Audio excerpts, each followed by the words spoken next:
क्या आपने कभी सोचा है भगवान हमसे आखिर चाहते क्या हैं? तपस्या, ज्ञान, व्रत, उपवास? नहीं, वह सिर्फ एक चीज चाहते हैं, आपका हृदय, आपका प्रेम, आपका सत्य। आज का अध्याय आपके भीतर की उस शक्ति को जागृत करेगा जो अभी तक सोई हुई है। इस वीडियो का एक भी क्षण आपके जीवन, आपके विचारों और आपकी चेतना को बदल सकता है। इसलिए वीडियो को अंत तक ध्यान से सुनिए, क्योंकि अंत में वह दिव्य संदेश मिलेगा जिससे भगवान स्वयं अर्जुन से बोले थे और जो आज आपके सामने प्रकट होने वाला है। अध्याय एक, जीवन का युद्ध क्षेत्र और आत्मा का आह्वान। आरंभ, मन की धुंध और आत्मा की पुकार। कुरुक्षेत्र की धूल भरी भूमि, घोड़ों की टापों से उठता कंपन, शंखों की गर्जना और दो सेनाएं, जैसे संसार की दो अदृश्य शक्तियां आमने सामने खड़ी हों। लेकिन क्या कुरुक्षेत्र मात्र एक बाहरी युद्ध है? यही वह सत्य है जिसे परमहंस योगानंद पहली ही दृष्टि में उजागर करते हैं। वे कहते हैं, कुरुक्षेत्र वह भूमि है जहां हर मनुष्य अपने भीतर युद्ध लड़ता है, अच्छाई और बुराई, आत्मा और अहंकार के बीच। भौतिक युद्ध केवल प्रतीक है, असली युद्ध अंदर है। यही वह पहली कुंजी है जो इस ग्रंथ के द्वार खोलती है। अर्जुन, आत्मा का प्रतीक, जो सत्य के सामने कांप उठती है। जब अर्जुन अपने शत्रु को देखता है तो वह केवल युद्ध नहीं देखता, वह अपने रिश्ते, अपनी स्मृतियां, अपने भय, अपनी मोह, माया देखता है। यही तो मनुष्य का मन है। हम भी जीवन के युद्धों में क्या देखते हैं? चुनौतियां, अतीत, संबंध, भय, असफलता का डर, अस्थिरता, भ्रम। हम भी अर्जुन की ही तरह घुटनों पर बैठ जाते हैं। हम भी कभी न कभी कहते, हे भगवान, मैं यह युद्ध नहीं लड़ सकता। यही अध्याय एक का सबसे बड़ा संदेश है। मनुष्य का पहला पतन भय नहीं, भ्रम है, और अर्जुन इसी भ्रम से टूट जाता है। भीतर के शत्रु परमहंस योगानंद का गहन दृष्टिकोण कौन है? वे कौरव जो अर्जुन के सामने खड़े हैं। योगानंद बताते हैं, कौरव बराबर नकारात्मक प्रवृत्तियां, लोभ, क्रोध, मोह, ईर्ष्या, आलस्य, वासनाएं, अव्यवस्था, असंयम, अहंकार। पंदावा बराबर दिव्य गुण, शांति, विवेक, प्रज्ञा, इच्छा, शक्ति, भक्ति, अनासक्ति, आत्मबल। अर्जुन बराबर आत्मा, कृष्ण बराबर परमात्मा / गुरु / दिव्य मार्गदर्शक। योगानंद कहते हैं, मनुष्य जीवन भर इन दो सेनाओं के बीच खड़ा रहता है। वह जानता है कि सत्य उसकी रक्षा करेगा, फिर भी मन का भय उसे पीछे खींच लेता है। अध्याय एक हमें दिखाता है कि नकारात्मक गुण कितने बलवान हो सकते हैं। वे केवल बाहरी नहीं, आंतरिक शत्रु हैं, और अक्सर ये ही शत्रु हमारे अपने रिश्तों के रूप में खड़े हो जाते हैं। यही कारण है कि अर्जुन कह उठता है, ये मेरे अपने हैं, मैं इन्हें कैसे मारूं? योगानंद कहते हैं, अपने भीतर की किसी आदत, किसी आसक्ति को खत्म करना उतना ही कठिन होता है जितना अर्जुन के सामने अपने प्रियजनों को देखना। मोह का जाल आत्मा को कैद करने वाली शक्ति। अर्जुन का दिल कांप जाता है, उसकी आवाज लड़खड़ा जाती है, उसके हाथ में पकड़े गांडीव से पसीना टपकता है। वह रथ में बैठा है, लेकिन उसकी आत्मा जमीन पर बैठ चुकी है। यही मानव जीवन का सबसे सचित्र चित्रण है। कभी कभी हम जीवन के युद्धों को देखते हैं और टूट जाते हैं। हमारी ऊर्जा गिर जाती है, हमारा आत्मबल बिखर जाता है।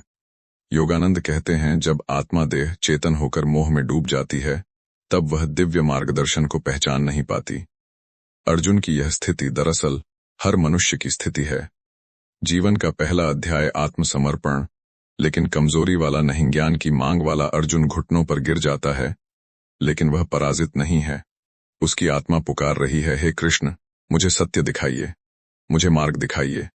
यही वह क्षण है जहां जीवन के हर युद्ध की दिशा बदलती है। मनुष्य कब बदलता है? जब वह कहता है, अब मैं अकेला नहीं चल सकता, हे भगवान तू चल, मैं पीछे चलता हूं। और यही वह अवस्था है जिसे योगानंद परमात्मा की ओर पहला वास्तविक कदम कहते हैं। कृष्ण का मौन भीतर उतरने का रहस्य ध्यान दीजिए। अर्जुन बोलता है, अर्जुन रोता है, अर्जुन तर्क करता है, लेकिन कृष्ण मौन है। क्यों?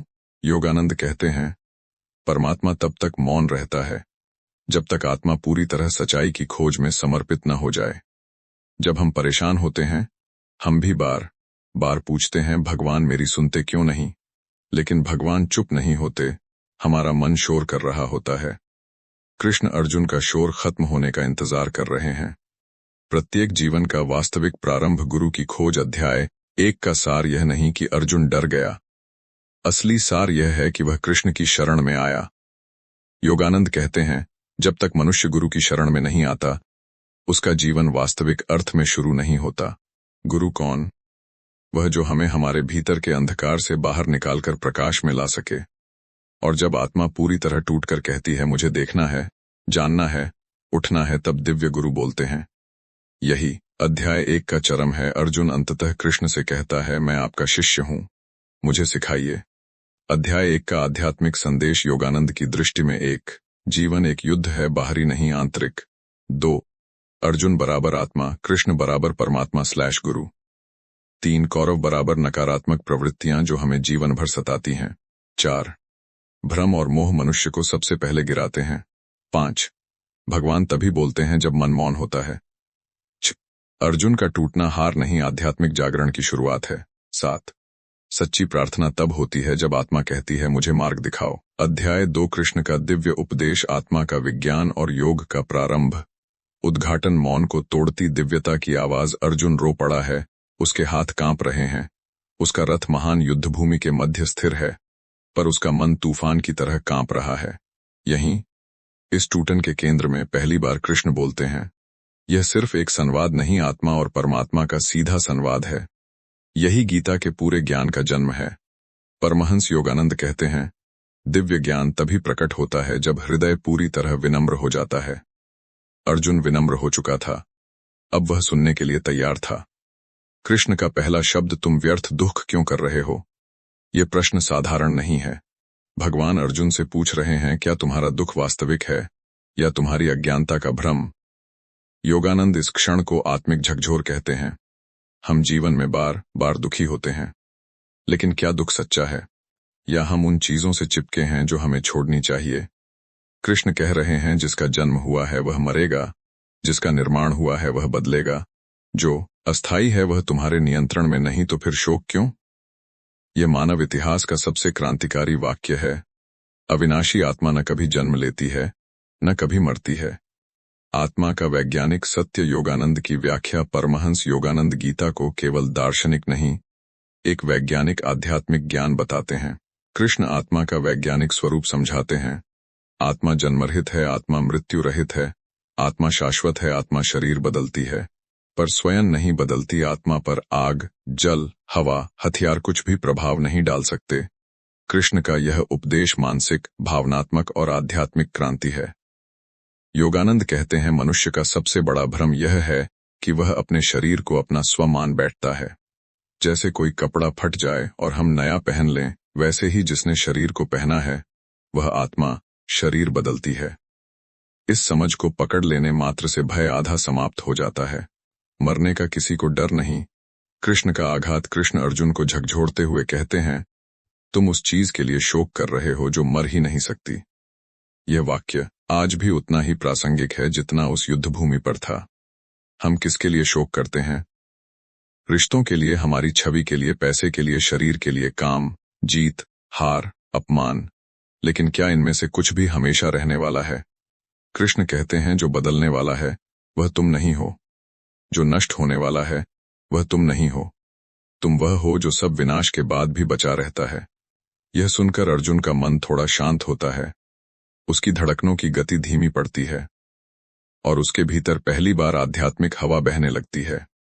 योगानंद का गहन संकेत, तुम मन नहीं, तुम आत्मा हो। योगानंद इस अध्याय को गीता का चेतना परिवर्तन अध्याय कहते हैं, क्योंकि यहाँ कृष्ण पहली बार मनुष्य को उसकी वास्तविक पहचान बताते हैं। तुम शरीर नहीं, तुम मन नहीं, तुम भावनाएं नहीं, तुम विचार नहीं, तुम परिस्थिति नहीं, तुम इतिहास नहीं, तुम केवल आत्मा हो। और आत्मा के रूप में तुम निर्भय हो, अजर, अमर हो, पूर्ण हो, ईश्वर के अंश हो। आधुनिक मनुष्य की समस्या यही है, वह अपनी पहचान शरीर और मन से बना रहा है।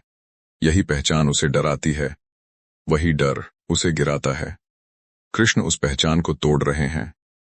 कर्तव्य और अनासक्ति जीवन की सबसे शक्तिशाली शिक्षा। जीवन में हम सब काम करते हैं, नौकरी, व्यापार, परिवार, संबंध, जिम्मेदारियां, चुनौतियां, लेकिन एक चीज हमें भारी बना देती है, परिणाम का डर। कृष्ण अर्जुन को बताते हैं, कर्म करो लेकिन फल की चिंता मत करो। यह वाक्य करोड़ों लोगों के जीवन को बदल चुका है। यह भागने का आदेश नहीं, यह समर्पित होकर जीने का आदेश है, क्योंकि चिंता मन को बोझिल बना देती है और बोझिल मन दिव्य मार्गदर्शन नहीं सुन पाता। योगानंद कहते हैं, अनासक्ति का अर्थ त्याग नहीं, बल्कि अपने कर्तव्य को ईश्वर को समर्पित करना है।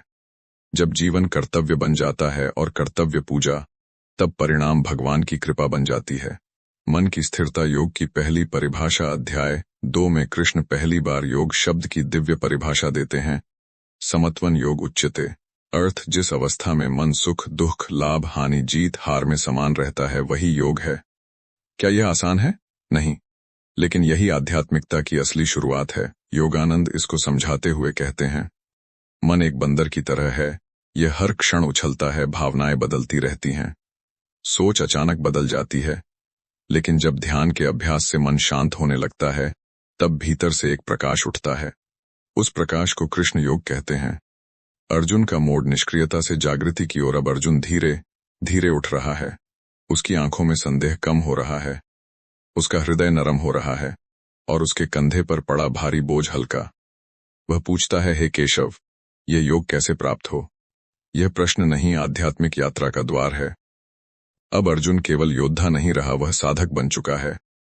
और जब मनुष्य साधक बन जाता है तो भगवान स्वयं उसके शिक्षक बन जाते हैं। ज्ञान योग, कर्मयोग और संन्यास कृष्ण का त्रिगुण उपदेश। कृष्ण बताते हैं कि योग 3 स्तंभों पर खड़ा है। 1. ज्ञान योग, स्वयं को जानना, मैं कौन हूं, मेरी वास्तविक प्रकृति क्या है, ये जानना ज्ञान योग। 2. कर्मयोग, कर्तव्य को ईश्वर की पूजा बनाना, काम करना, लेकिन परिणाम को भगवान को समर्पित करना। 3. संन्यास, मन के भीतर की आसक्ति छोड़ना, कपड़े छोड़ देना संन्यास नहीं, अंदर की जिद छोड़ना संन्यास है। योगानंद कहते हैं, आप नौकरी में हो या जंगल में, यदि मन अनासक्त है वही सच्चा संन्यास है। यह शिक्षा आज भी उतनी ही आधुनिक है।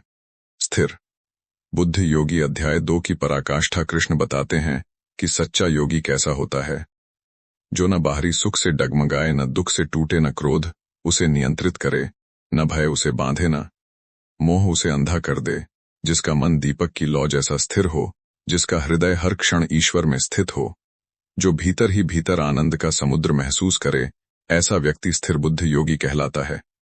और यही गीता का लक्ष्य है। अध्याय 2 का सार योगानंद की दृष्टि में 1. आत्मा अमर है, मृत्यु मात्र परिवर्तन है। 2. भय अज्ञान का परिणाम है, आत्मज्ञान से भय मिटता है। 3. कर्तव्य को ईश्वर को समर्पित करना कर्मयोग है। 4. मन का संभाव सच्चा योग है। 5. परिणाम की चिंता छोड़ने से मन हल्का होता है। 6. मनुष्य तभी बदलता है जब वह दिव्य ज्ञान को स्वीकार करने के लिए विनम्र हो जाए। 7. स्थिर बुद्धि बराबर स्थिर जीवन बराबर ईश्वर की अनुभूति। अध्याय 3 कर्मयोग, कर्म करते हुए भी मुक्त रहने की कला। आरंभ अर्जुन का प्रश्न, यदि ज्ञान श्रेष्ठ है तो कर्म क्यों? अध्याय 2 के दिव्य उपदेश सुनकर अर्जुन का मन शांत तो हुआ, परंतु एक गहरी उलझन उसके भीतर उठी। है कृष्ण, यदि आत्मज्ञान इतना महान है तो फिर हमें कर्म की आवश्यकता क्यों है? क्या केवल ध्यान और ज्ञान से ही मुक्ति नहीं हो सकती? यह सवाल सिर्फ अर्जुन का नहीं, यह हर साधक का प्रश्न है। बहुत लोग सोचते हैं, अगर आध्यात्मिकता सब कुछ है तो हम काम क्यों करें? ध्यान करें, मौन रहें, यही काफी है। परमहंस योगानंद कहते हैं, योग मुक्ति देता है, लेकिन कर्म जीवन को संतुलन देता है। दोनों के बिना मनुष्य अधूरा है। इसी उलझन को दूर करने के लिए कृष्ण ने कर्मयोग समझाया, जीवन का सबसे व्यावहारिक, सबसे शक्तिशाली योग। कृष्ण का उत्तर, कर्म से भागना संन्यास नहीं। कृष्ण अर्जुन से स्पष्ट कहते हैं, केवल कर्म न करने से तुम मुक्त नहीं हो सकते। यदि मन में वासनाएं, इच्छाएं, इच्छा शक्ति की उथल पुथल भरी हुई हो तो बाहर कर्म छोड़ देना भी भीतर कर्म को जारी रखता है। योगानंद इसे समझाते हुए कहते हैं, यदि कोई व्यक्ति जंगल में भी बैठ जाए पर उसका मन घर, पैसा, परिवार, पहचान में उलझा रहे तो वह कर्म के बंधन में ही है। त्याग बाहर का नहीं, त्याग भीतर का है। यही कृष्ण का पहला और मूल संदेश है। जीवन स्थिर नहीं, प्रकृति में कोई निष्क्रिय नहीं। कृष्ण बताते हैं कि प्रकृति का हर कण कर्म कर रहा है, हवा चल रही है, पृथ्वी घूम रही है, मनुष्य का शरीर लगातार काम कर रहा है, श्वास भीतर बाहर चल रही है, विचार बह रहे हैं, भावनाएं उठ गिर रही हैं, प्रकृति में कोई भी क्षण निष्क्रिय नहीं। तो मनुष्य कैसे निष्क्रिय रह सकता है? निष्क्रियता मन को नष्ट करती है, कर्म मन को स्थिर रखता है। कर्म का रहस्य, तुम कर्म इसलिए करो क्योंकि यह तुम्हारा धर्म है। कृष्ण का सबसे गहन वाक्य, स्वधर्म में स्थित होना ही कर्मयोग है। इसका अर्थ, जो तुम्हारा कर्तव्य है उसे करो, जो तुम्हें ईश्वर ने सौंपा है उसे निभाओ जो तुम्हारी प्रकृति है, उसे स्वीकारो जो तुम्हारा चरित्र है, उसे जियो। स्वधर्म का मतलब वह कार्य जो तुम्हारी आत्मा की प्रकृति के अनुकूल हो। अर्जुन का स्वधर्म था धर्म की रक्षा करना, अत्याचार का अंत करना। तुम्हारा स्वधर्म क्या है? यदि तुम शिक्षक हो, ज्ञान देना। यदि तुम माता पिता हो, पालन करना। यदि तुम नेता हो, मार्गदर्शन करना। यदि तुम साधक हो, ध्यान करना। यदि तुम कर्मयोगी हो, निस्वार्थ सेवा करना। योगानंद कहते हैं, ईश्वर ने तुम्हारे अंदर जो क्षमता दी है वही तुम्हारा स्वधर्म है। स्वधर्म का पालन क्यों आवश्यक है? कृष्ण कहते हैं, परधर्म भयावह है, स्वधर्म अमृत तुल्य। मतलब दूसरों जैसा बनने की कोशिश मत करो, दूसरे के कर्मों की नकल मत करो। अपनी राह स्वयं बनाओ, अपनी जिम्मेदारियां ईमानदारी से निभाओ। दूसरों के रास्ते पर चलने से मन चंचल हो जाता है, अपनी राह पर चलने से मन स्थिर होता है।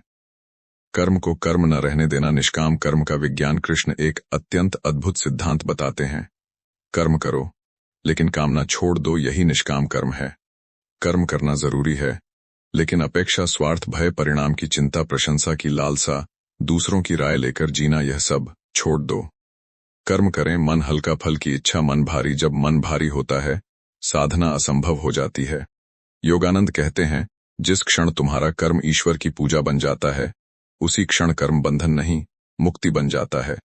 यज्ञ का वास्तविक अर्थ निस्वार्थ सेवा। कृष्ण बताते हैं कि समस्त जगत यज्ञ के नियम से चलता है, लेकिन यज्ञ केवल अग्नि मंत्र और अनुष्ठान का नाम नहीं है। योगानंद कहते हैं, यज्ञ बराबर निस्वार्थ कर्म। जब कोई व्यक्ति बिना स्वार्थ के अपने परिवार की सेवा करता है, अपने समाज की भलाई सोचता है, दूसरों का दर्द बांटता है, बिना चाहत के प्रेम देता है, ईमानदारी से अपना काम करता है, तो वह यज्ञ कर रहा होता है। यही कर्मयोग का हृदय है। ईश्वर के लिए कर्म हर क्रिया पूजा बन सकती है। कृष्ण कहते हैं, यदि तुम हर कर्म ईश्वर को समर्पित कर दो तो कर्म कभी बंधन नहीं बनता। सोचिए, खाना खाना पूजा बन सकता है, काम करना पूजा बन सकता है, परिवार की देखभाल भी पूजा, नौकरी करना भी पूजा, व्यापार करना भी पूजा। यदि तुम यह भावना जोड़ो, हे भगवान, ये कर्म मैं तुम्हें अर्पित करता हूं, यह भक्ति और कर्म का अद्भुत संगम है। उदाहरण, कमल की तरह जीना। कृष्ण कर्मयोग को एक सुंदर उपमा से समझाते हैं। जैसे कमल पानी में रहता है पर पानी उसे छू नहीं पाता, वैसे ही योगी कर्म करता है पर कर्म उसे बांध नहीं पाता। कमल पानी को छूता है, छूकर भी मुक्त है। वैसे ही योगी संसार को छूता है, संसार से ऊपर रहता है। मन का शत्रु अहंकार और इच्छा। कृष्ण चेतावनी देते हैं, इच्छा से क्रोध उत्पन्न होता है, क्रोध से मोह, मोह से स्मृति नाश, स्मृति नाश से बुद्धि नाश, और बुद्धि नाश से मनुष्य पतन को जाता है। यह पतन का वैज्ञानिक क्रम है। योगानंद इसे मानसिक विनाश का चक्र कहते हैं।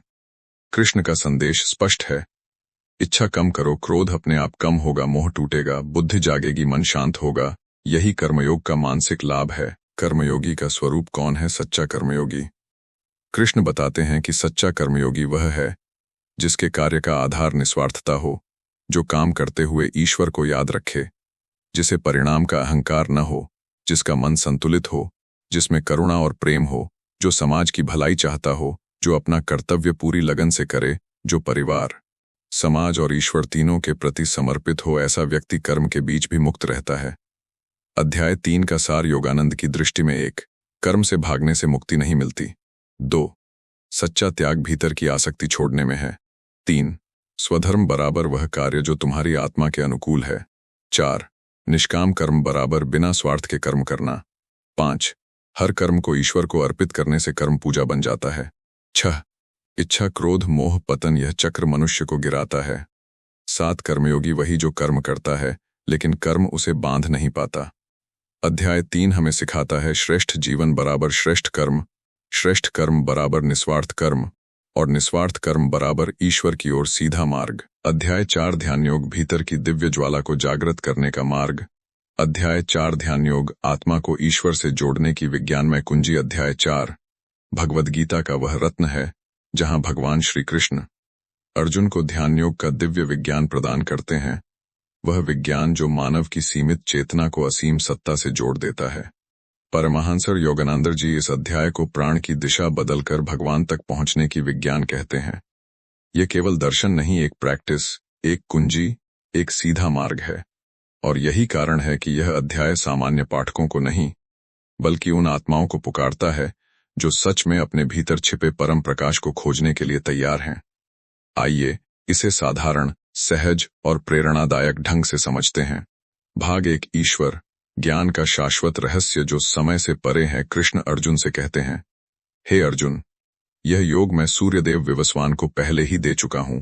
फिर उन्होंने मनु को दिया, मनु ने इक्ष्वाकु को दिया। यानी यह योग नया नहीं है, यह मानवता की शुरुआत से है। हर युग में, हर सभ्यता में साधक इसे अपनाते रहे हैं। यज्ञानंद जी कहते हैं, सत्य कभी नया नहीं होता, केवल खोजने वाली आंखें बदलती हैं। कृष्ण यह याद दिला रहे हैं कि ध्यान योग बराबर सनातन विज्ञान न कि किसी एक धर्म की निजी संपत्ति। जिस योग से ऋषि, मुनि, संत, पैगंबर और मसीहा परमात्मा तक पहुंचे, उसी योग का पुनर्जागरण गीता में होता है। भाग 2, कृष्ण का दिव्य अवतार केवल शरीर नहीं, चेतना की अवस्था। कृष्ण कहते हैं, जब धर्म की हानि होती है तब मैं प्रकट होता हूं। योगानंदर इसे दिव्य अवतरण कहते हैं, एक ऐसी चेतना जो मानव रूप में आती है पर मानव तक सीमित नहीं होती। वे कहते हैं, अवतार वह चेतना है जो ईश्वर से अलग नहीं रहती।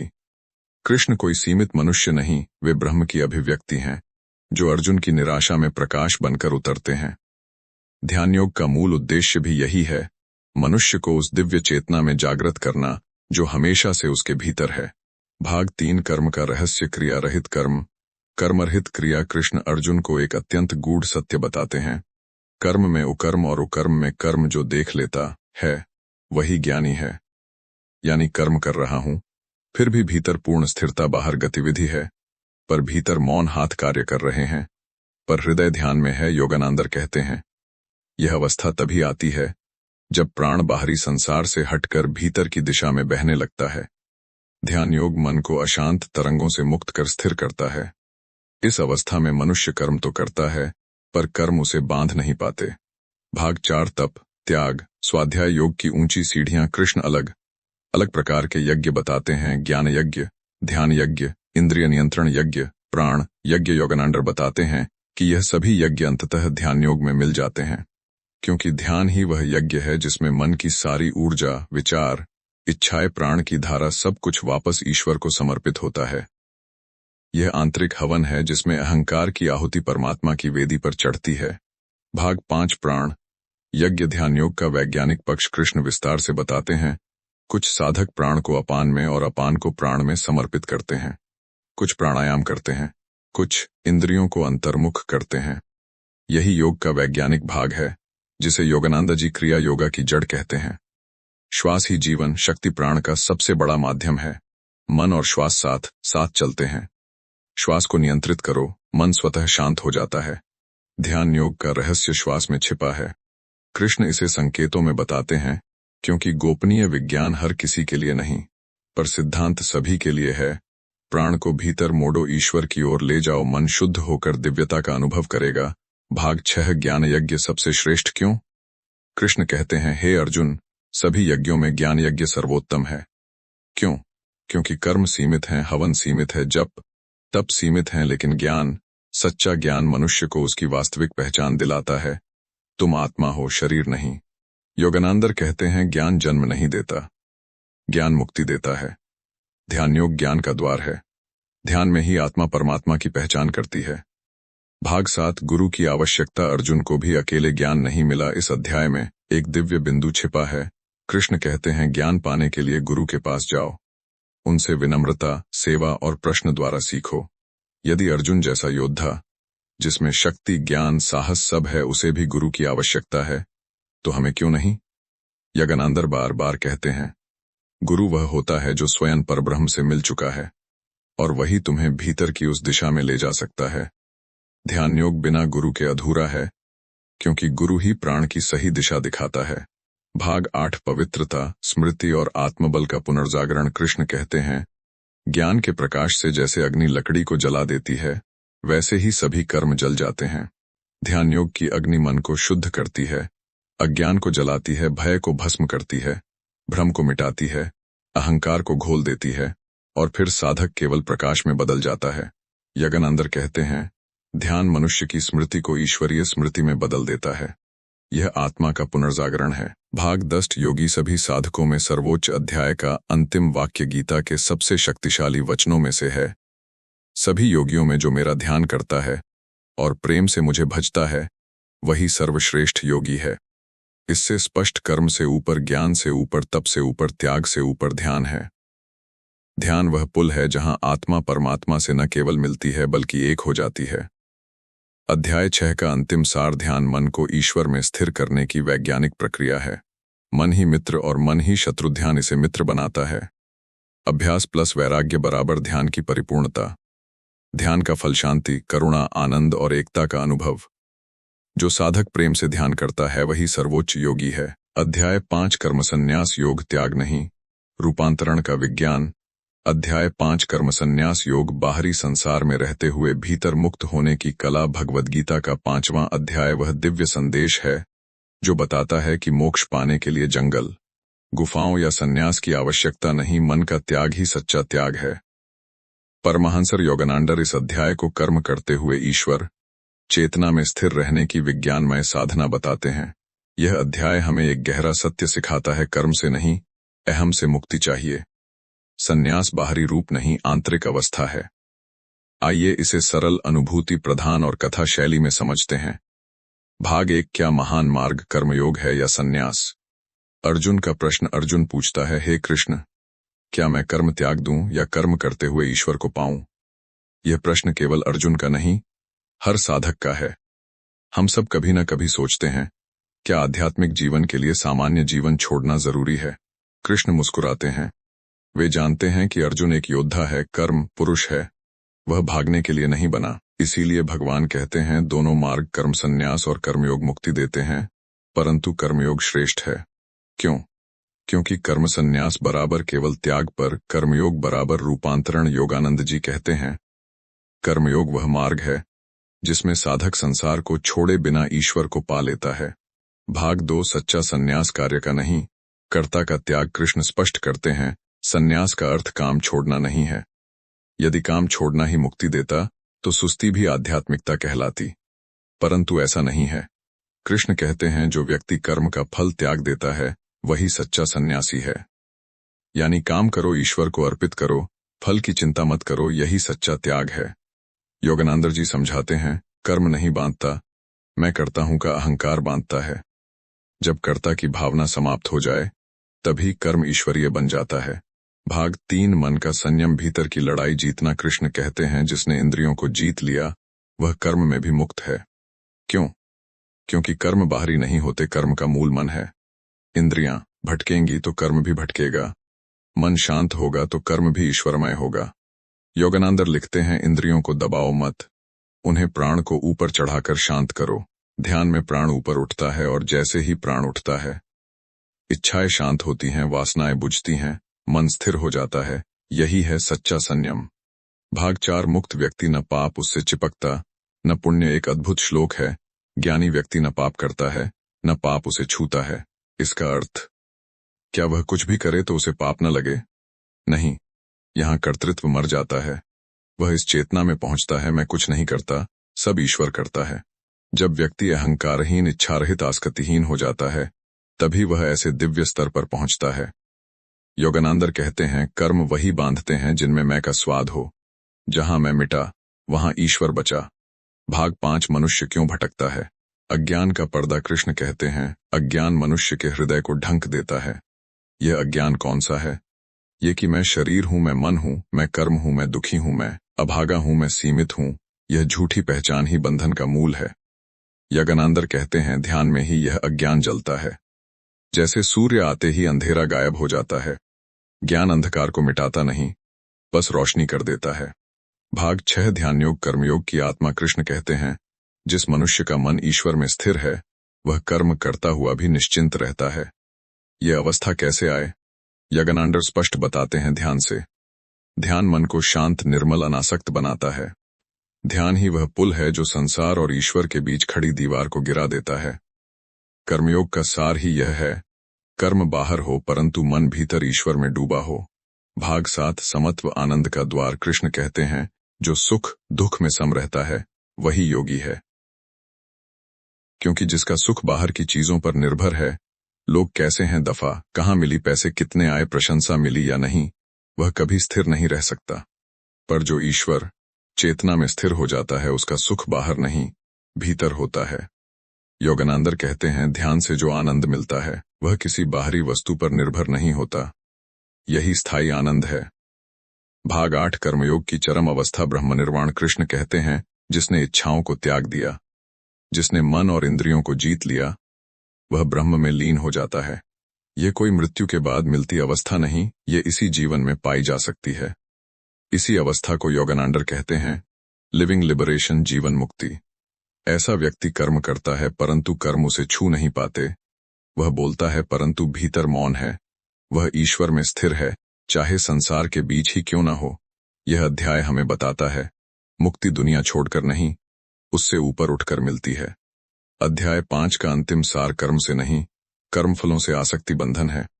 त्याग का अर्थ काम छोड़ना नहीं, अहंकार का त्याग है। ध्यान मन को इतना निर्मल करता है कि कर्म करते हुए भी मनुष्य भीतर से मुक्त हो जाता है। सच्चा योग संसार में रहते हुए ईश्वर से जुड़ जाना है। यह अध्याय बताता है कि आध्यात्मिकता भागने का नहीं, बदलने का मार्ग है। अध्याय 6 ध्यान योग, मन का पूर्ण विसर्जन और आत्मा का उदय। अध्याय 6 ध्यान योग, आत्मा की परम समाधि का मार्ग। भगवद गीता का 6ठा अध्याय संपूर्ण ग्रंथ का हृदय है, क्योंकि यहाँ कृष्ण ध्यान का विज्ञान खुलकर बताते हैं। वह विज्ञान जो मनुष्य को दुख से, भ्रम से, भय से, अहंकार से मुक्त कर देता है और उसे उसकी आत्मा की वास्तविक पहचान में पहुंचा देता है। पारमहंसर योगानंदर इस अध्याय को सबसे आध्यात्मिक अध्याय और मन को ईश्वर में विलीन करने की विज्ञानमय तकनीक कहते हैं। यह अध्याय ध्यान को केवल अभ्यास नहीं, एक दिव्य अवस्था घोषित करता है। चलिए इसे सरल, गहरा और जीवंत शैली में समझते हैं। भाग 1, सच्चा योगी आत्मनियंत्रण से प्रारंभ होता है। कृष्ण कहते हैं, कर्मयोगी वही है जिसने कामना का त्याग कर दिया। यह त्याग बाहरी चीजों का नहीं, भीतर बैठी इच्छाओं, लालसाओं और वासनाओं का है। योगानंदर जी कहते हैं, मनुष्य का पहला शत्रु बाहरी नहीं, भीतर का चंचल मन है। ध्यान वही व्यक्ति कर सकता है जो मन को अनुशासन के मार्ग पर ला सके। इसलिए ध्यान की पहली शर्त नियमितता, अनुशासन, शांति, मन का नियंत्रण, इंद्रियों का संयम। बिना इन नींवों के ध्यान सफल नहीं हो सकता। भाग 2, कर्मयोगी ही सच्चा सन्यासी, कर्म त्यागी नहीं। कृष्ण कहते हैं, जो अपने कर्तव्य को ईश्वर को समर्पित कर देता है वही सच्चा योगी है। यहाँ सन्यास का मतलब कपड़े बदलना नहीं, चित्त की दिशा बदलना है। योगानंदर कहते हैं, यौगिक रिनंसिएशन बराबर मन का त्याग, आउटर रिनंसिएशन बराबर केवल अभिनय। ध्यान योगी संसार में रहते हुए भी भीतर एक दिव्य मौन में जी सकता है। भाग 3, ध्यान के लिए उपयुक्त स्थान, मन का मंदिर। कृष्ण ध्यान के लिए वातावरण और आसन का वर्णन देते हैं। एक अत्यंत वैज्ञानिक मार्गदर्शन, शांत स्थान, स्वच्छ वातावरण, भावनाओं से दूर, न बहुत ऊंची न बहुत नीची बैठने की जगह, शरीर, सिर और गर्दन सीधी, चित्त को एकाग्र करना। यह सब शारीरिक बातें क्यों? योगानंदर बताते हैं, मन शरीर से जुड़ा है। शरीर स्थिर बराबर मन स्थिर। प्राण, जीवन शक्ति तब तक ऊपर नहीं उठ सकता जब तक शरीर में भारीपन या बेचैनी हो। ध्यान शरीर से शुरू होकर मन तक जाता है और अंततः आत्मा तक पहुंचता है। भाग 4, ध्यान की तकनीक, मन को एक बिंदु पर लाना। कृष्ण कहते हैं, मन को धीरे धीरे ईश्वर में लगाओ, फिर वहां स्थिर कर दो। यह अत्यंत सुंदर और सरल परिभाषा है। ध्यान है मन को रोके रखना नहीं, मन को दबाना नहीं, मन को भगाना नहीं, बल्कि मन को दिव्य प्रकाश की ओर मोड़ देना, प्राण को अंतर्मुख कर देना। योगानंदर कहते हैं, ध्यान वह समुद्र है जहां मन की सारी तरंगें समाप्त हो जाती हैं। भाग 5, मन ही मित्र, मन ही शत्रु। कृष्ण कहते हैं, मनुष्य का मन ही उसका मित्र है और मन ही उसका शत्रु। ये पूरे अध्याय का केंद्र है। क्यों? क्योंकि मन शांत ध्यान, सरल मन उथल पुथल ध्यान, असंभव मन ईश्वर में लगे, आनंद मन इंद्रियों में लगे, दुख। योगानंद इस पर गहरा वैज्ञानिक रहस्य बताते हैं। जब प्राण इंद्रियों में बहता है, मन भटकता है। जब प्राण रीढ़ में ऊपर उठता है, मन शांत और दिव्य हो जाता है। इसलिए ध्यान का रहस्य प्राण को बाहर से हटाकर भीतर मोड़ना। भाग 6, ध्यान योगी की अवस्था, भीतर पूर्ण शांति। कृष्ण वर्णन करते, योगी भीतर के आनंद में मग्न रहता है। वह आत्मा के प्रकाश को देखता है, वह ब्रह्मानंद का अनुभव करता है। उसे संसार के सुख फीके लगते हैं, वह अचंचल योग में रहता है। यह कोई कल्पना नहीं, यह ध्यान का वास्तविक फल है। योगानंदर कहते हैं, ध्यान गायब होना नहीं, ध्यान पूर्णता में प्रवेश है। जब ध्यान गहरा होता है तो साधक शरीर से ऊपर उठ जाता है, वह अपने भीतर ईश्वर को अनुभव करता है। यही है समाधि। भाग 7 संसार का विराट जोड़ सभी में ईश्वर को देखना। कृष्ण कहते हैं, जो सभी जीवों में मुझे देखता है और सभी जीव मुझ में, वही सच्चा योगी है। अर्थात ध्यान का परिणाम केवल भीतर नहीं, बाहर भी दिखाई देता है। ध्यान योगी सब में एकता देखता है, किसी में द्वेष नहीं करता, किसी से भय नहीं रखता, किसी को अपना नहीं, पर सबको अपना मानता है, हृदय करुणा से भर जाता है। योगानंदर कहते हैं, ध्यान हमें मनुष्य नहीं, भगवद दृष्टि देता है। भाग 8 अर्जुन का प्रश्न, मन इतना चंचल क्यों है? अर्जुन पूछता है, मन चंचल है, बलवान है, हठी है, इसे नियंत्रित करना तो वायु को पकड़ने जैसा है। कितनी अद्भुत ईमानदारी! कृष्ण मनाते नहीं, वे स्वीकार करते हैं। हाँ, मन कठिन है, पर अभ्यास और वैराग्य से जीता जा सकता है। यह जीवन परिवर्तनकारी सूत्र है। अभ्यास बराबर ध्यान की निरंतरता, वैराग्य बराबर मन को अनावश्यक वस्तुओं से हटाना। योगानंदर कहते हैं, ध्यान एक यात्रा है, कोई एक बार की घटना नहीं। जितना अभ्यास बढ़ेगा, मन उतना संयमित होगा। भाग 9 पतित योगी का भविष्य क्या? ध्यान में असफल होने वाला नष्ट हो जाता है। अर्जुन पूछता है, यदि कोई ध्यान में असफल हो जाए, न संसार मिला न ईश्वर, तो उसका क्या होगा? कृष्ण उत्तर देते हैं, ऐसा कोई नष्ट नहीं होता, उसके आध्यात्मिक संस्कार अगले जन्मों में साथ जाते हैं। यह अध्याय का सबसे सांत्वनादायक संदेश है। योगानंदर कहते हैं, ध्यान की एक भी सांस व्यर्थ नहीं जाती। साधक जन्म जन्मांतर तक आध्यात्मिक उन्नति लेकर चलता है, इसलिए ध्यान बराबर कभी हार न मानने वाला मार्ग। भाग 10 योगी सभी साधकों में सर्वोच्च अध्याय का अंतिम वाक्य गीता के सबसे शक्तिशाली वचनों में से है। सभी योगियों में जो मेरा ध्यान करता है और प्रेम से मुझे भजता है, वही सर्वश्रेष्ठ योगी है।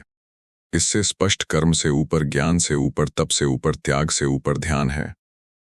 ध्यान वह पुल है जहां आत्मा परमात्मा से न केवल मिलती है बल्कि एक हो जाती है। अध्याय 6 का अंतिम सार, ध्यान मन को ईश्वर में स्थिर करने की वैज्ञानिक प्रक्रिया है। मन ही मित्र और मन ही शत्रु, ध्यान इसे मित्र बनाता है।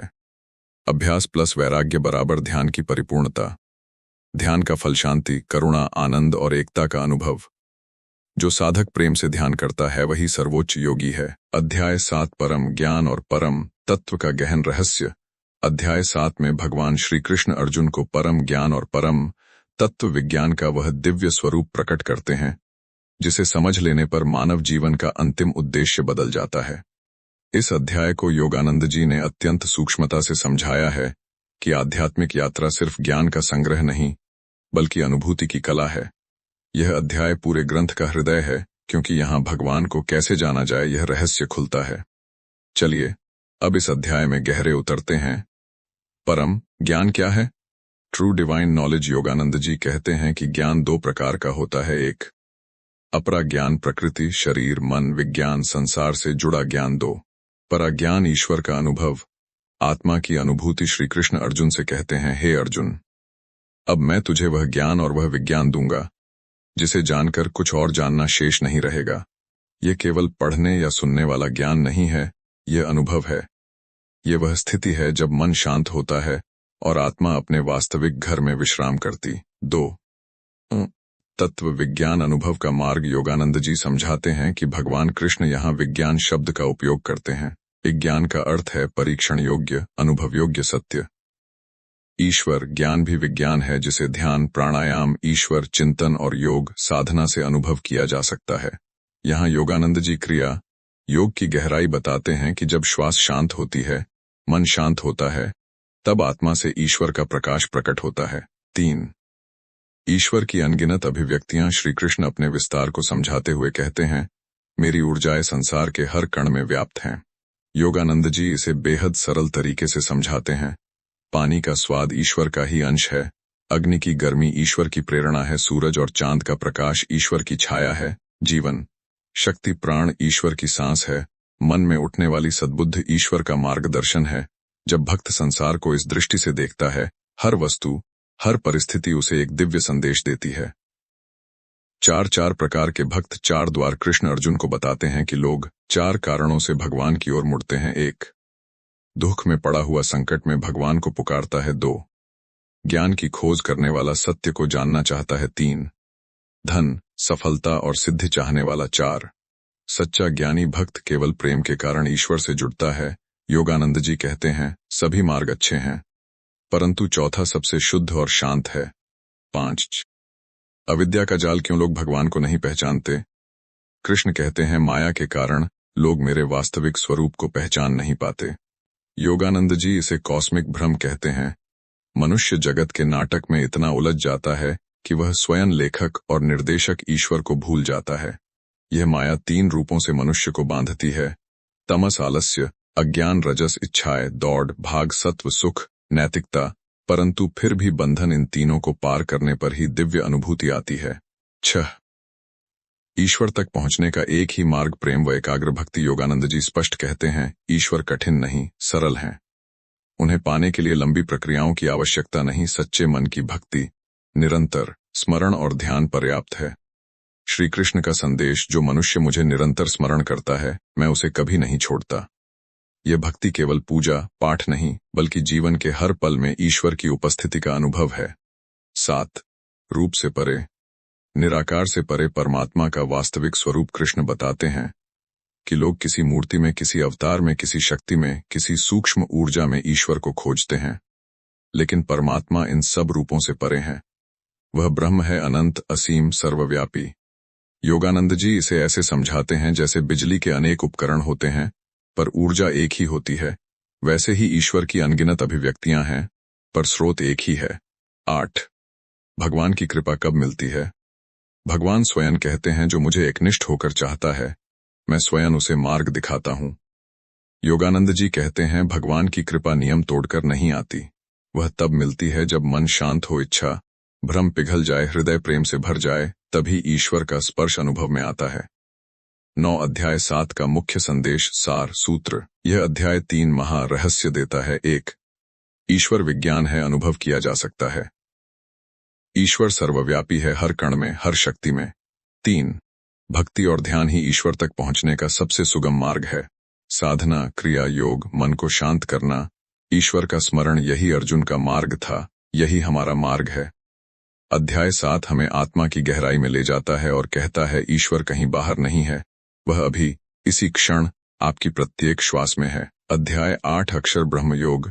अध्याय 8 वह अध्याय है जहां श्री कृष्ण आत्मा के अंतिम रहस्य अक्षर ब्रह्म, मृत्यु के समय स्मरण और परमगति का उद्घाटन करते हैं। योगानंद जी कहते हैं कि यह अध्याय मनुष्य को मृत्यु के भय से मुक्त होने का विज्ञान सिखाता है। यह अध्याय भक्ति, ध्यान, मन, नियमन और मृत्यु के क्षण में चेतना की अवस्था, इन सबका अत्यंत सूक्ष्म रहस्य खोलता है। अब हम इस अध्याय का विस्तृत, भावपूर्ण और सरल भाषा में सार आरंभ करते हैं। 1, अर्जुन के गहन प्रश्न, आध्यात्मिक विज्ञान की जिज्ञासा। अध्याय की शुरुआत अर्जुन के 7 प्रश्नों से होती है। ब्रह्म क्या है? अध्यात्म क्या है? कर्म क्या है? अधिभूत क्या है? अधिदैव क्या है? अधियज्ञ कौन है? मृत्यु के समय ईश्वर को कैसे पाया जा सकता है? योगानंद जी कहते हैं कि यह अध्याय किसी भी साधक के जीवन का सबसे जरूरी ज्ञान देता है कि मृत्यु के क्षण में क्या होता है और हम उस क्षण को ईश्वर मार्ग कैसे बना सकते हैं। ब्रह्म, अध्यात्म और कर्म का रहस्य। श्री कृष्ण के उत्तर के अनुसार ब्रह्म बराबर परम सत्य, जो न कभी बदलता है न नष्ट होता है। अध्यात्म बराबर आत्मा का अपना वास्तविक स्वरूप। कर्म बराबर वह शक्ति जो जीव को देह धारण करने पर मजबूर करती है। योगानंद जी इस बात को सरल करते हैं, हमारा जीवन तब तक जन्म मरण में घूमता रहता है जब तक मैं शरीर नहीं हूं, मैं आत्मा हूं का अनुभव नहीं कर लेते। 3, मृत्यु के समय की चेतना सबसे बड़ा विज्ञान। कृष्ण कहते हैं, मरण के समय जिस भाव से मनुष्य शरीर छोड़ता है, उसी में वह पहुंचता है। योगानंद जी बताते हैं कि यह साधारण बात नहीं, यह संपूर्ण कर्म सिद्धांत की कुंजी है, जिसे जीवन भर हम सोचते, चाहते, डरते, याद करते, साधना करते हैं। मृत्यु के समय वही मन की अंतिम दिशा बन जाती है। इसीलिए ध्यान, जप, क्रिया, योग मन को प्रशिक्षित करते हैं ताकि मृत्यु के क्षण में मन भगवान की ओर दौड़ जाए। 4, अंत समय में मेरा स्मरण कैसे संभव हो? यह अध्याय का सबसे दिव्य सूत्र है जो मुझे अंत समय में स्मरण करता है, वह मुझे ही प्राप्त होता है। योगानंद जी इसे ऐसी सरल उपमा देते हैं, जैसे कोई व्यक्ति जीवन भर किसी गीत को सुनता है तो कठिन समय में भी वही गीत उसकी जुबान पर आता है। उसी तरह जो भगवान का नाम, ध्यान या क्रिया योग का अभ्यास करता है, मृत्यु के समय स्वतः ईश्वर स्मरण हो जाता है। यह केवल एक कहना नहीं है, एक मनोवैज्ञानिक, आत्मिक और ऊर्जात्मक विज्ञान है। 5. ओम का स्मरण आत्मा को ऊपर उठाने का रहस्य। कृष्ण कहते हैं, ओम ब्रह्म का ध्वनि स्वरूप है। योगानंद जी ओम आमेन आमीन आमेन की ध्वनि को कॉस्मिक वाइब्रेशन बताते हैं। मृत्यु के क्षण में ओम का स्मरण जीव की चेतना को ऊपर की ओर खींचता है, आंखों के केंद्र कुटस्थ की ओर। यही कारण है कि ध्यान, ओम ध्वनि की अनुभूति और क्रिया योग साधना मनुष्य को मृत्यु के समय दिव्य गतिक्रम देती है। 6. 2 मार्ग, शुभ मार्ग और अशुभ मार्ग। कृष्ण बताते हैं कि मृत्यु के बाद आत्मा 2 मार्गों से जाती है। 1. देवयान मार्ग, शुभ/प्रकाश मार्ग, अग्नि उजाला, उत्तरायण दिन। इन अवस्थाओं में देह छोड़ने वाले साधक सूर्य मार्ग से ब्रह्मलोक की ओर जाते हैं। पितृयान मार्ग, धुंधलापन/रात्रि मार्ग, धुआं अंधकार, दक्षिणायन, ये पुनर्जन्म की ओर ले जाते हैं। योगानंद जी बताते हैं कि ये समय नहीं बल्कि भीतर की चेतना की अवस्थाएं हैं। जब साधक का मन उज्जवल होता है वह प्रकाश मार्ग पाता है। 7. ईश्वर, साधना का परिणाम पुनर्जन्म से मुक्ति। कृष्ण का अंतिम वचन, जो साधक सम्यक योग का अभ्यास करता है वह पुनर्जन्म नहीं लेता। योगानंद जी कहते हैं, यह जन्म मरण से मुक्ति कोई दार्शनिक वाक्य नहीं बल्कि वास्तविक आध्यात्मिक स्थिति है। जब मनुष्य ईश्वर चेतना में स्थिर हो जाता है तभी कर्म उसे बांध नहीं पाता। अध्याय 8 का सार सूत्र। यह अध्याय हमें 3 महा तत्व देता है। 1. मृत्यु अंत नहीं, एक चेतना परिवर्तन है। 2. मनुष्य जिस भाव में जीता है उसी भाव में मृत्यु के बाद पहुंचता है। 3. निरंतर स्मरण, ध्यान और ओम का अभ्यास मोक्ष का मार्ग है। योगानंद जी का सार, मृत्यु की तैयारी मंदिर में नहीं, जीवन की हर सांस में होती है। जो साधक अभी से अपने मन को शांत करता है, ईश्वर स्मरण करता है, ध्यान योग का अभ्यास करता है, वह मृत्यु को भी ईश्वर से मिलने का द्वार बना लेता है। अध्याय 9 राजविद्या राजगुह योग। अध्याय 9 गीता का हृदय सूत्र है। इसे श्री कृष्ण स्वयं राजविद्या ज्ञानों का राजा और राजगुह रहस्यों का परम रहस्य कहते हैं। योगानंद जी बताते हैं कि यह अध्याय मनुष्य को यह समझाता है, ईश्वर दूर नहीं, अत्यंत निकट हैं और भक्ति ईश्वर से जुड़ने का सबसे सरल, सबसे शक्तिशाली मार्ग है। यह अध्याय दिल को छूता है, मन को शांत करता है और आत्मा को ईश्वर की ओर खींच ले जाता है। अब हम धीरे धीरे इसके दिव्य सार में उतरते हैं। 1. ईश्वर का सबसे बड़ा रहस्य सरलता। कृष्ण कहते हैं, हे अर्जुन, मैं तुझे वह ज्ञान दूंगा जो पवित्र भी है, राज विद्या भी और अत्यंत सरल भी। योगानंद जी बार बार कहते थे, सच्चा आध्यात्मिक मार्ग जटिल नहीं होता बल्कि अत्यंत सरल होता है। मनुष्य की समस्या यह है कि वह सरल चीज को जटिल बना देता है और जटिल चीजों में उलझकर जीवन का सार खो देता है। इस अध्याय में कृष्ण दिव्य सरलता का रहस्य खोलते हैं। ईश्वर सर्वत्र हैं परंतु आंखें बंद हैं। कृष्ण कहते हैं, मैं पूरे ब्रह्मांड में व्याप्त हूं, लेकिन अद्भुत बात यह है कि ब्रह्मांड मुझ में स्थित नहीं है। योगानंद जी इसे एक सुंदर उदाहरण से समझाते हैं। जिस तरह सपने में पूरा संसार हमारे मन में होता है, वैसे ही यह संसार ईश्वर की चेतना में है, लेकिन माया का पर्दा हमें इस सत्य को देखने नहीं देता। हम भगवान को मंदिर में, किसी मूर्ति में, किसी शक्ति में खोजते हैं, पर वे हमारे भीतर की हर सांस में छिपे हुए हैं। 3.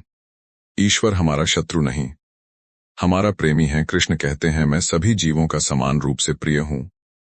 योगानंद जी कहते हैं कि ईश्वर किसी को दंड देने वाला न्यायाधीश नहीं बल्कि प्रेम देने वाला पिता है। वह हमारे कर्मों के अनुसार परिणाम देते हैं, लेकिन कृपा कभी बंद नहीं करते। वह हमेशा कहते हैं, थोड़ा मेरी ओर आओ, मैं तुम्हारी ओर 100 कदम बढ़ूंगा। 4. कर्म और भक्ति का अद्भुत संतुलन। भगवान बताते हैं, तुम जो कुछ भी करते हो मुझे समर्पित कर दो, तुम मेरे होंगे और मैं तुम्हारा। योगानंद जी के अनुसार यह कर्म योग प्लस भक्ति योग का सुंदर सम्मिश्रण है। आप खाना भी खाएं, काम भी करें, परिवार भी चलाएं, लेकिन मन में भावना यह रहे, यह सब ईश्वर के लिए है। ऐसा करने पर कर्म बांधता नहीं बल्कि मुक्त करता है। 5.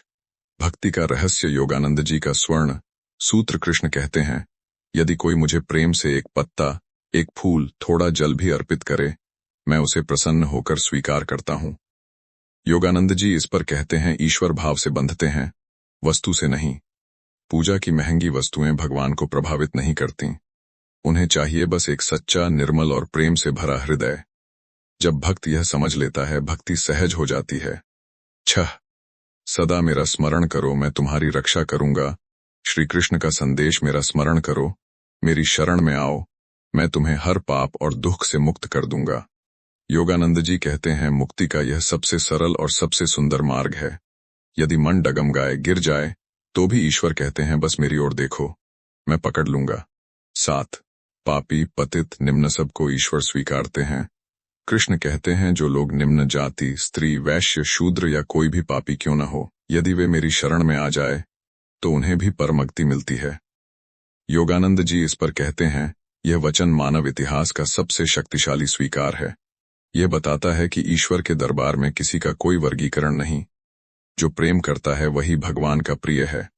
8 संसार दुखमय है परंतु दुर्लभ नहीं। कृष्ण कहते हैं कि यह संसार अस्थायी है, दुखमय है, लेकिन यह दुख हमें जागृत करने के लिए है। योगानंद जी कहते हैं, संसार आपको नहीं तोड़ता, आपको ईश्वर की ओर मोड़ता है। यही गीता का उद्देश्य है, हमें भीतर की ओर, शाश्वत आनंद की ओर ले जाना।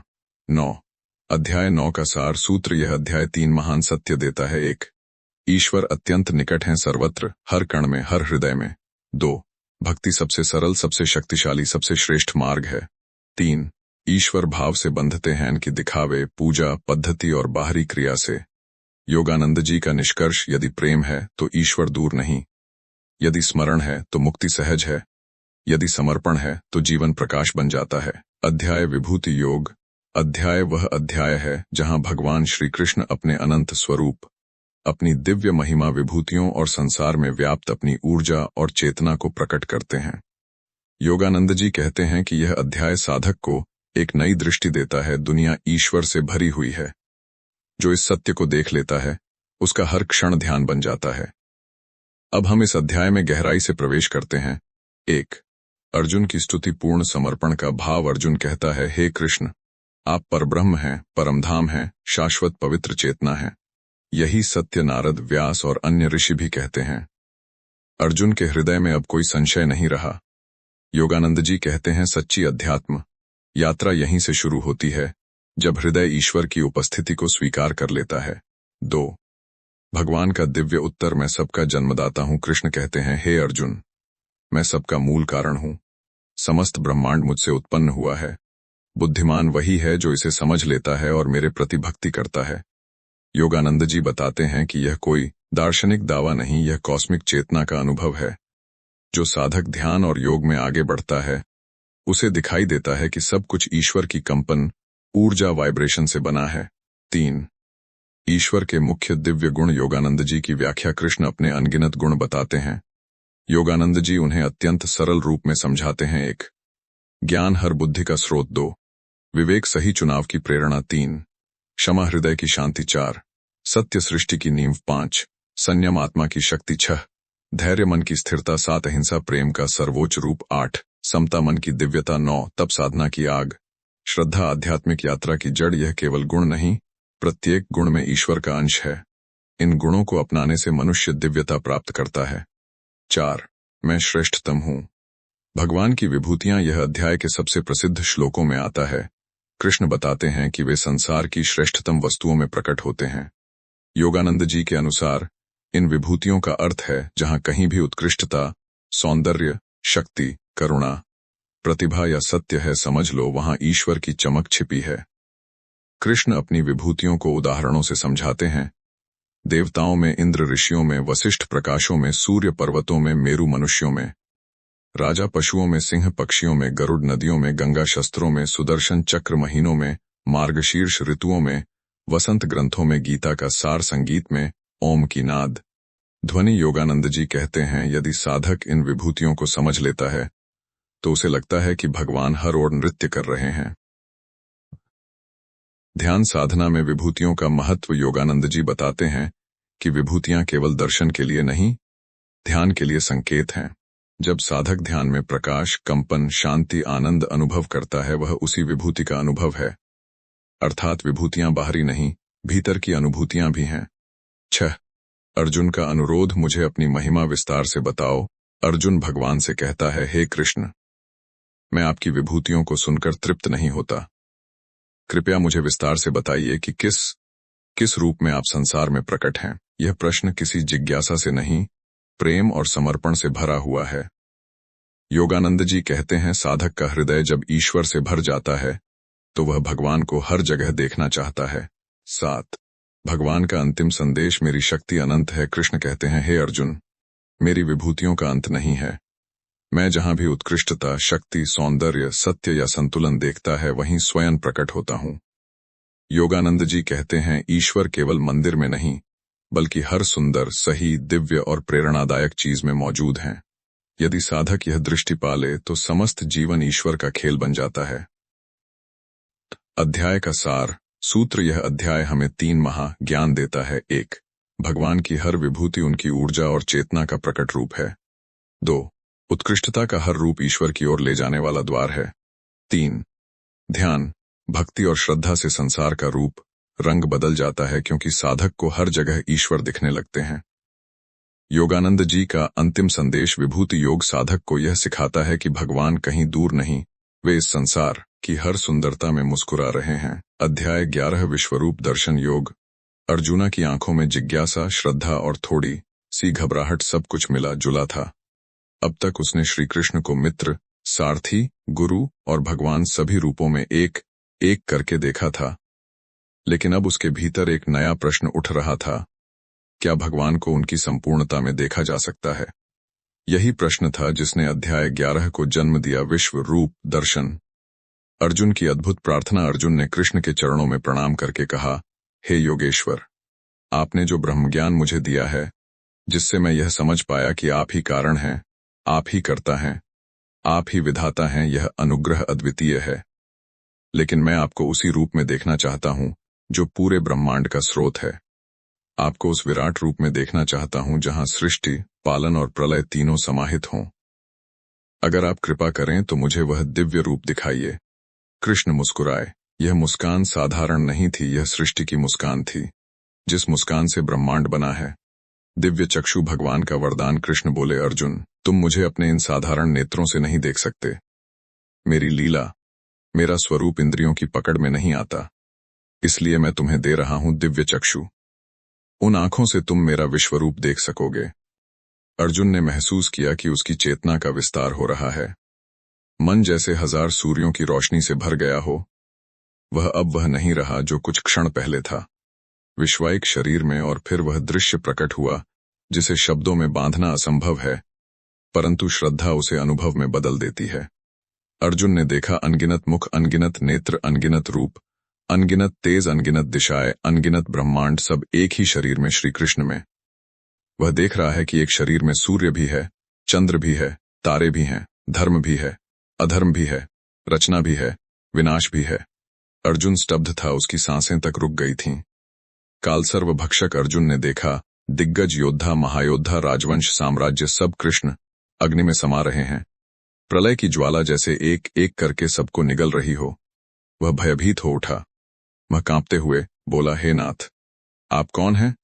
यह भयानक प्रलयकारी रूप क्यों? कृष्ण ने उत्तर दिया ऐसी वाणी में जो समय की गूंज जैसी थी, मैं काल हूं, संसार का संहारक। मेरा काम किसी की प्रतीक्षा नहीं करता। तुम केवल निमित्त मात्र हो। जो चल रहा है वह पहले से ही निश्चित है। तुम केवल साधन बनो। यह सुनकर अर्जुन का अहंकार पिघल गया। उसे ज्ञात हो गया, मनुष्य नहीं करता, भगवान करवाते हैं। मनुष्य केवल पात्र बनता है।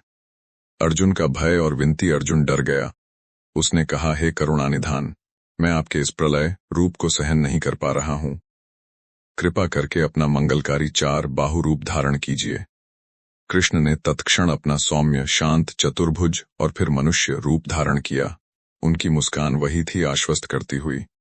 गीता का सार, भगवान का अंतिम संदेश। कृष्ण बोले, अर्जुन, जिस रूप को तुमने देखा वह मेरे पराक्रम का एक अंश था, लेकिन याद रखना, केवल भक्ति से, केवल समर्पण से, केवल प्रेम से मुझे जाना जा सकता है। तप, ज्ञान, यज्ञ सबके ऊपर अनन्य भक्ति है। अध्याय 11 का रहस्यात्मक संदेश 1। जीवन में हम जो करते हैं हम नहीं भगवान करवाते हैं। 2। काल भगवान का ही रूप है, वह सबको आगे ले चलता है चाहे कोई तैयार हो या न हो। 3। जो अहंकार मिटाता है वही सत्य देखता है। 4। भक्ति ही भगवान का असली मार्ग है, ज्ञान क्षमता बुद्धि सब भक्ति में समाहित हो जाते हैं। 5। हर कटु घटना हर संकट कभी कभी भगवान का विश्वरूप ही होता है। 6। कर्म करने का अधिकार हमारा है पर परिणाम भगवान के हाथ में है। अध्याय 11 एक वाक्य में सार। जब अर्जुन ने संपूर्ण ब्रह्मांड को कृष्ण में देखा तब समझा कि सारे कर्म भगवान के हैं, मनुष्य केवल निमित्त है। अध्याय 12 भक्ति योग विश्व रूप दर्शन के बाद अर्जुन का मन गहरे स्तब्ध भाव में था। वह समझ चुका था कि भगवान सर्वव्यापक हैं, हर कण में, हर जीवन में, हर क्षण में। लेकिन उसके हृदय में एक और प्रश्न उठ रहा था, हे कृष्ण, अगर आप सर्वव्यापी हैं तो आपको पाने का सबसे सरल मार्ग क्या है? यही प्रश्न अध्याय 12 की शुरुआत है। भक्ति योग गीता का सबसे मधुर, सबसे प्रेमपूर्ण और सबसे हृदय केंद्रित अध्याय। अर्जुन का प्रश्न, कौन श्रेष्ठ? अर्जुन ने पूछा, हे प्रभु, कुछ लोग आपसे साकार रूप में प्रेम करते हैं, जैसे आपकी मूर्ति, आपका रूप, आपकी लीलाएं, और कुछ लोग निराकार ब्रह्म का ध्यान करते हैं जहां कोई रूप नहीं, कोई आकृति नहीं। दोनों में कौन श्रेष्ठ है? कृष्ण मुस्कुराए, एक ऐसी मुस्कान जिसमें अनंत प्रेम था।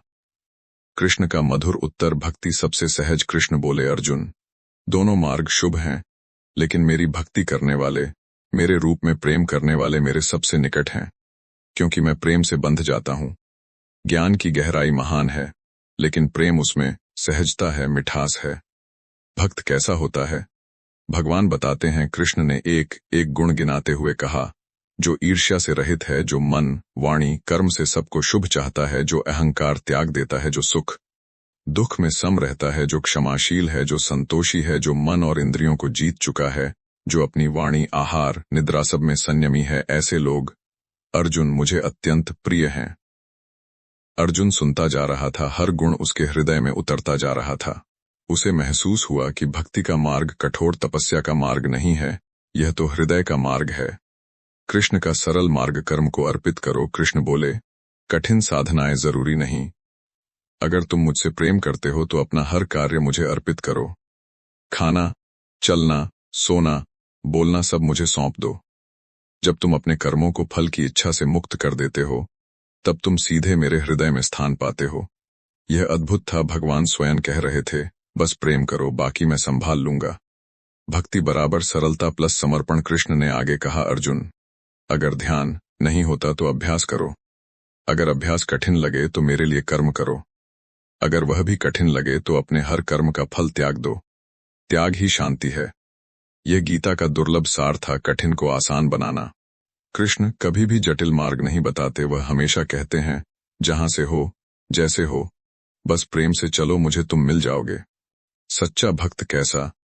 कृष्ण का अंतिम वर्णन। कृष्ण ने कहा, जो किसी से वैर नहीं रखता, जो द्वेष मुक्त है, जो विनम्र है, जो स्थित प्रज्ञ है, जो किसी से कुछ नहीं चाहता, जो अनन्य प्रेम से जुड़ा है, जो दूसरों के लिए आश्रय बनता है, जो स्वयं दुख पाकर भी दूसरों को सुख देता है, ऐसा भक्त मुझे प्राणों से भी प्रिय है। अध्याय 12 का हृदय स्पर्शी सार। 1। भक्ति ज्ञान से सरल, मीठी और सहज है। 2। भगवान को पाने का मार्ग कठिन तपस्या नहीं, भावपूर्ण प्रेम है। 3। कर्म को भगवान को अर्पित कर देने से जीवन स्वतः पवित्र हो जाता है। 4। सच्चा भक्त किसी को दुख नहीं देता, किसी से दुख लेता नहीं। 5। भक्ति प्रेम का मार्ग है, तर्क का नहीं। अध्याय 12 एक वाक्य में सार, भगवान प्रेम से बंधते हैं, भक्ति ही उनका निकटतम मार्ग है। प्रिय साधक, आज आपने सुना गीता का हृदय, गीता का प्रेम, गीता का आनंद। अध्याय 12 भक्ति योग। अगर यह ज्ञान आपके मन को छू गया, आपकी चेतना में भगवान के प्रति प्रेम जगाया, तो यह दिव्य यात्रा यहीं मत रोकिए। इस वीडियो को लाइक करिए, क्योंकि आपका एक लाइक हजारों तक यह संदेश पहुंचा सकता है। चैनल को सब्सक्राइब करिए ताकि आगे आने वाले गीता के हर ज्ञान, हर अध्याय, हर दिव्य रहस्य सीधे आपके पास पहुंचे। इस वीडियो को शेयर करिए, किसी एक व्यक्ति तक भी पहुंच गया तो उसका जीवन बदल सकता है। नीचे कमेंट में लिखिए, जय श्री कृष्ण, ताकि इस दिव्य स्पंदन में हम सब एक साथ जुड़े रहें। क्या आपने कभी सोचा है भगवान हमसे आखिर चाहते क्या हैं? तपस्या, ज्ञान, व्रत, उपवास।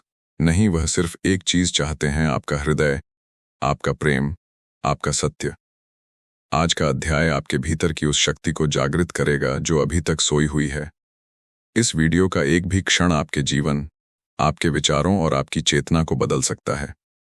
इसलिए वीडियो को अंत तक ध्यान से सुनिए, क्योंकि अंत में वह दिव्य संदेश मिलेगा जिससे भगवान स्वयं अर्जुन से बोले थे और जो आज आपके सामने प्रकट होने वाला है।